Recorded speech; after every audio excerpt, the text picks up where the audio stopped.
nyabu. Mergo ana wa khamril ladzatil lisyaribin la fiya ghulu wa lahum anha yunsaf.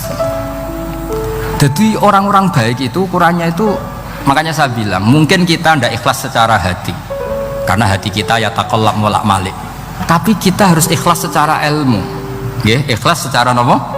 Ilmu. Yaitu tadi caranya, saya ulang lagi ya, kamu mengatakan ini putih-putih kan tidak ada yang bayar kan, paham ya, karena ini fakta. Dan sekarang Allah jadi Tuhan itu fakta apa enggak? Fakta. Kenapa kamu mengatakan Allah Tuhan nunggu dibayar surga, itu memalukan apa enggak? Nah, di bab ilmu kita harus ikhlas, meskipun hati kita sebagai manusia mungkin tidak ikhlas. Ini fatwa Imam Ghazali. Jadi ilmu itu segala-galanya, makanya disebut fa'lam annahu la ilaha illallah, bukan fas'ur. Fas'ur itu rasakan kalau Allah itu Tuhan, enggak, tapi fa'lam. Karena kalau rasa itu kan tawakal tok, orang mergawe ora di duit. Padahal pokoknya rasa itu kadang ya umat tawakal ya, kabeh ku pangeran lho, tapi kadang-kadang tawakal tok orang mergawe ya kere. Iya, ujug-ujug muni ngono. Padahal ya Islam, kadang ya tamatan madrasah ngomong ngono. Karena hati sing ngomong ngono iku hati, lesan kan hanya terjemahan, hanya penerjem. Tapi kalau ilmu enggak, ilmu tetap sadar. Enggak bisa sesuatu tanpa melibatkan Allah Subhanahu wa ta'ala. Terus kalau suwun niki ada napa? Makalah sing kula simpen napa? Akhirnya terus Jubair bin Mut'im niku masuk Islam karena logika yang dibangun oleh surat At-Tur, ya, itu tidak meninggalkan logika yang selama ini dipakai, yaitu menuhankan Lata, Uzza, Hubal dan sebagainya. Terus Allah bertanya, yang kamu tuhankan itu apa reputasinya? Am khalaqus samawati wal ard, apa pernah menciptakan langit bumi, seterusnya dan seterusnya. Akhirnya mereka sadar yang layak jadi Tuhan itu hanya Al-Khaliq sebagai pencipta, yang tidak pencipta tidak usah jadi Tuhan. Makanya Iqra bismi rabbikal ladzi khalaq.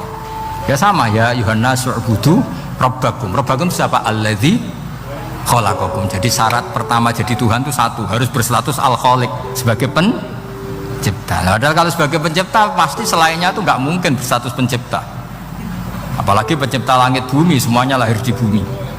Nah, ini faqamatil hujjah. Kemudian argumentasi Islam ini begitu kokoh, dan ketika kokoh itu tidak akan terkalahkan. Itu disebut bal naqzifu bil haqqi alal batil fayadmaghuhu fa idza huwa zahir. Makanya saya berkali-kali bilang ngaji Quran itu ya harus ada ilmu manteknya, entah berapa kadarnya harus ada ilmu mantek. Saya beri contoh.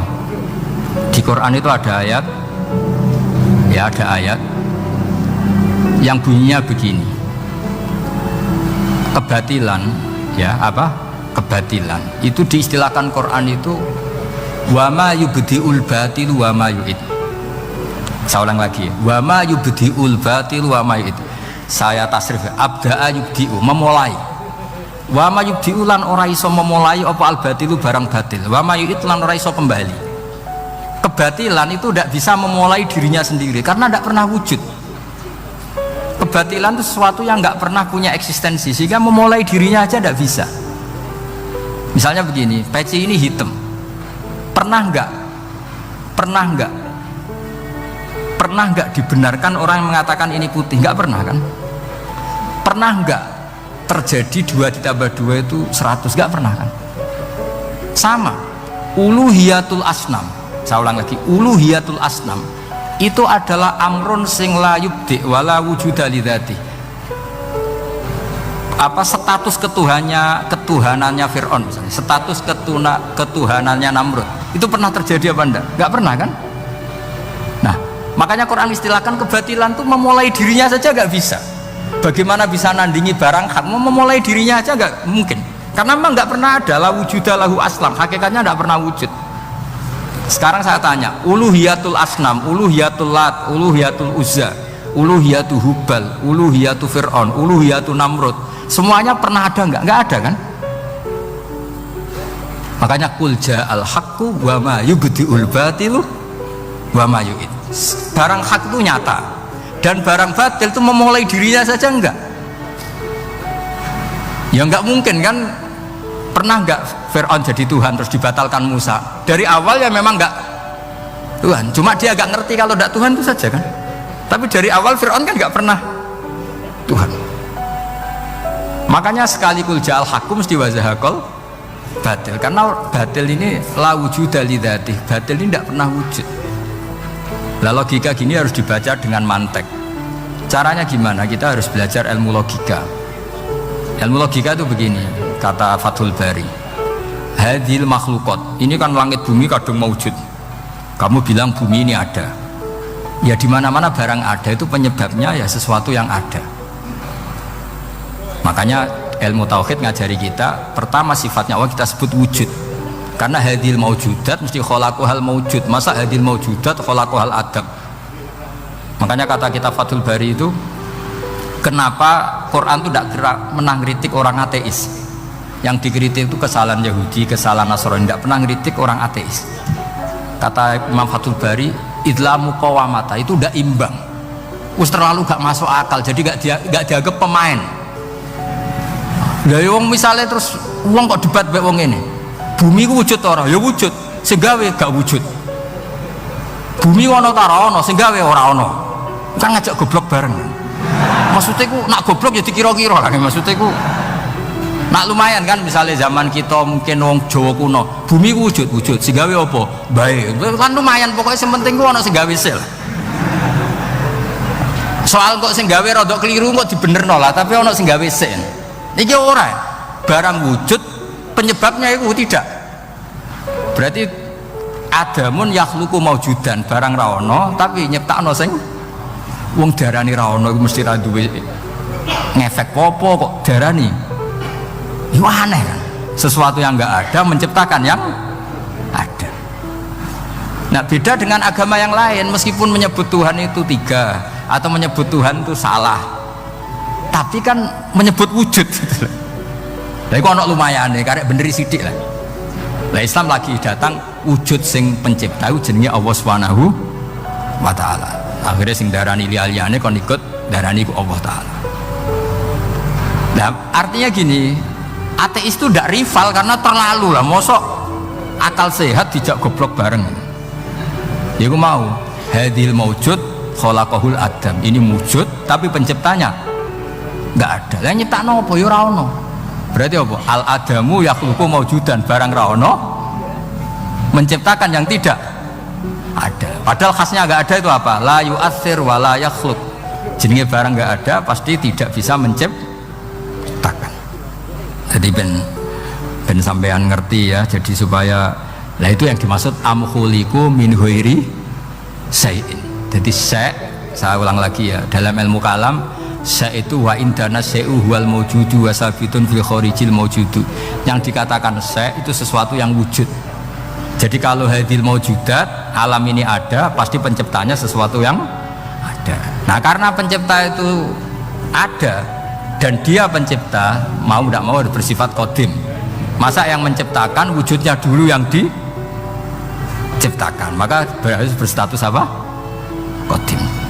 Ya jatuh kula suwun bahwa kula insyaallah tetap ngaos ulumul Quran saking kitab Bukhari. Niki cerita-cerita tiang kafir mendengarkan Quran kemudian faham.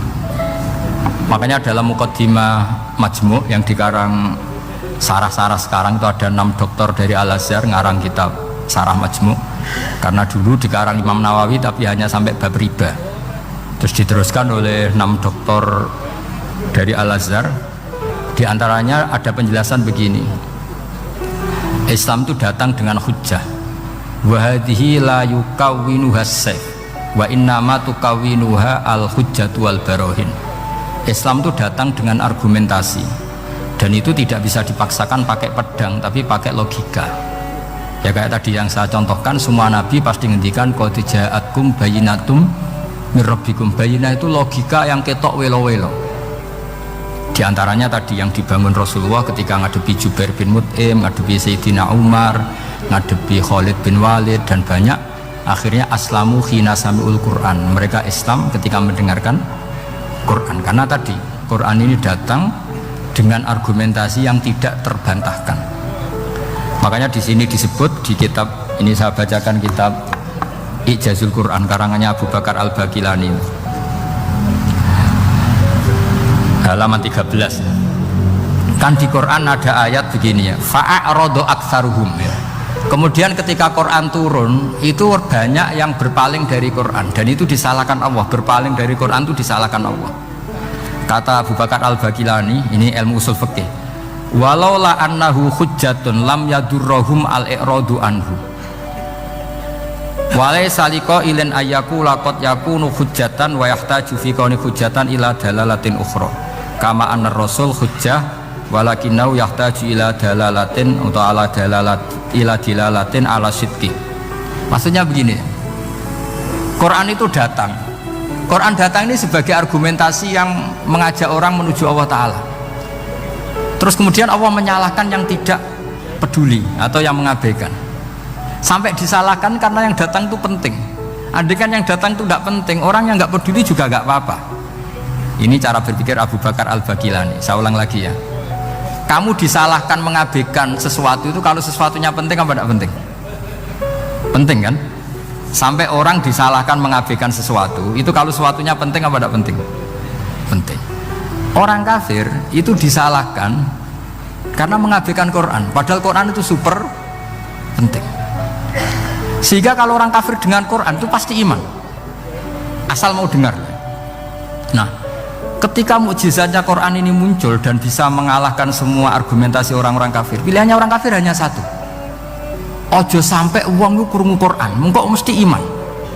Makanya mereka bilang waqala alladzina kafaru la tasma'u li hadzal Qur'an walghaw fihi la'allakum taghlibun.